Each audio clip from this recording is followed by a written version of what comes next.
ప్రియతమ ప్రధాని మోదీ గారిపై అద్దంకి దయాకర్ మాట్లాడినటువంటి విధానం చాలా హేయమైనది. అద్దంకి దయాకర్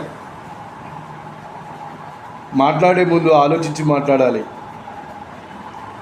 ఒక ఉన్నతమైన పొజిషన్లో ఉండి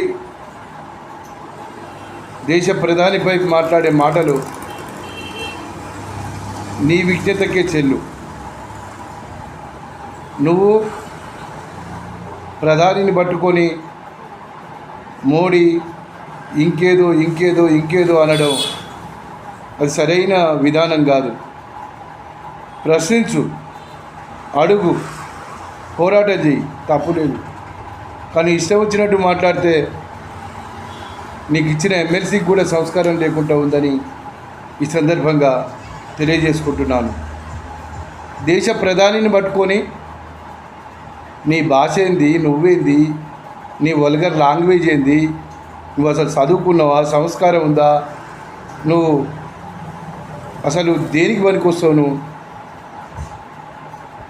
ఎన్నికలలో గెలిచినోని కాదు, కాంగ్రెస్ పార్టీ ఏదో పోనీ అని చెప్పేసి నీకు ఇస్తే ఎమ్మెల్సీ అయినావు.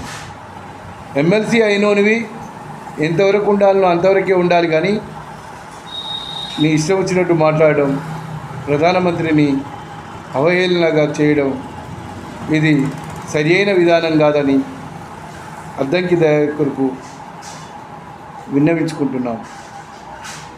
మీ స్థాయిని మార్చి, మిమ్మల్ని మీరు మార్చి అత్యున్నతమైన హోదాల్లో ఉండేటువంటి వాళ్ళను, పెద్దలను గౌరవించాలనే విజ్ఞత లేకుండా, సభ్యత లేకుండా నువ్వు వ్యవహరించిన తీరు యావత్ భారతదేశ ప్రజలు, ప్రపంచ ప్రజలు కూడా నిన్ను చీదరించుకుంటున్నారు.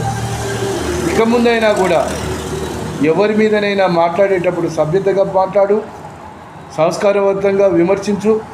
అంతేగాని నీ ఇష్టం వచ్చినట్లు నోరుంది కదా అని ఇష్టం వచ్చినట్టు మాట్లాడితే అది నీ విజ్ఞతకే చెల్లవుతుందని కూడా ఈ సందర్భంగా తెలియజేసుకుంటున్నాను. ప్రధానమంత్రి గారికి బేషరతుగా నువ్వు క్షమాపణ చెప్పాలి.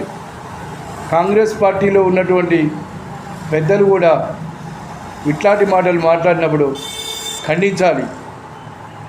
ఎవరైనా కానీ ఇష్టం వచ్చినట్టు మాట్లాడితే చెల్లదు. సంస్కారవంతంగా మాట్లాడాలని కోరుకుంటూ మీ యాదగిరి రాజయోగి భువనగిరి కాంటెస్టెడ్ ఎంపీ